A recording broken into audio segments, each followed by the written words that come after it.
Since I first heard about the concept for Creed 2, I've been a little weary of the premise. Bringing Ivan Drago into Adonis Johnson's story in some fashion is absolutely where a sequel should go. It just makes sense. It's the next logical step for the franchise.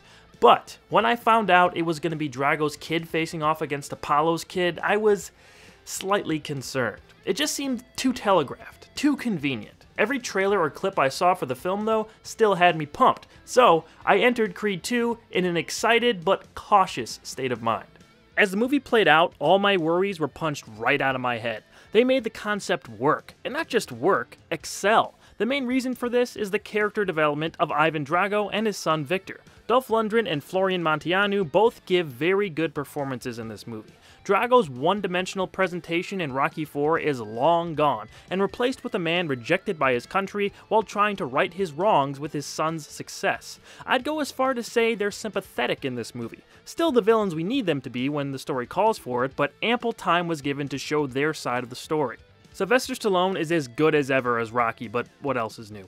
Michael B. Jordan continues his string of strong performances as Adonis, with a few new layers being shown off. Tessa Thompson's Bianca is further fleshed out as she deals with her own problems while her family expands. Also, it was good to see Wood Harris get a bigger role as Little Duke in this sequel. The central theme in Creed 2 is all about family. The Creed family, the Balboa family, and the Drago family. How they interact with each other and play off their history is what drives the narrative here.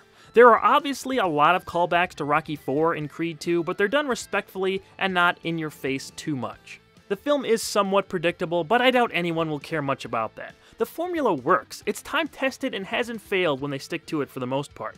What people like about this series are the character relationships and situations and action-packed boxing sequences. The audience I saw this with were into the fights. They were reacting, they were yelling and gasping, they were invested 100%.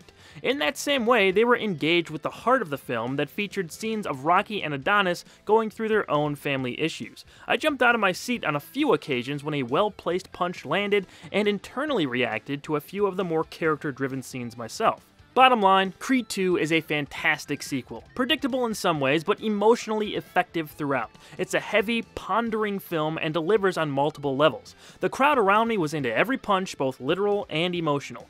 Well-rounded characters, a solid story, and a more than worthy addition to the franchise. See it.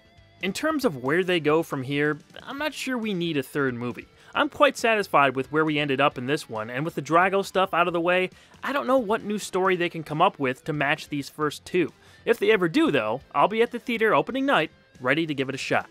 We just passed 10,000 subscribers on the channel, so thank you guys so much for that. To check out more reviews and other videos, make sure you subscribe if you haven't, and I'll see you back here really soon.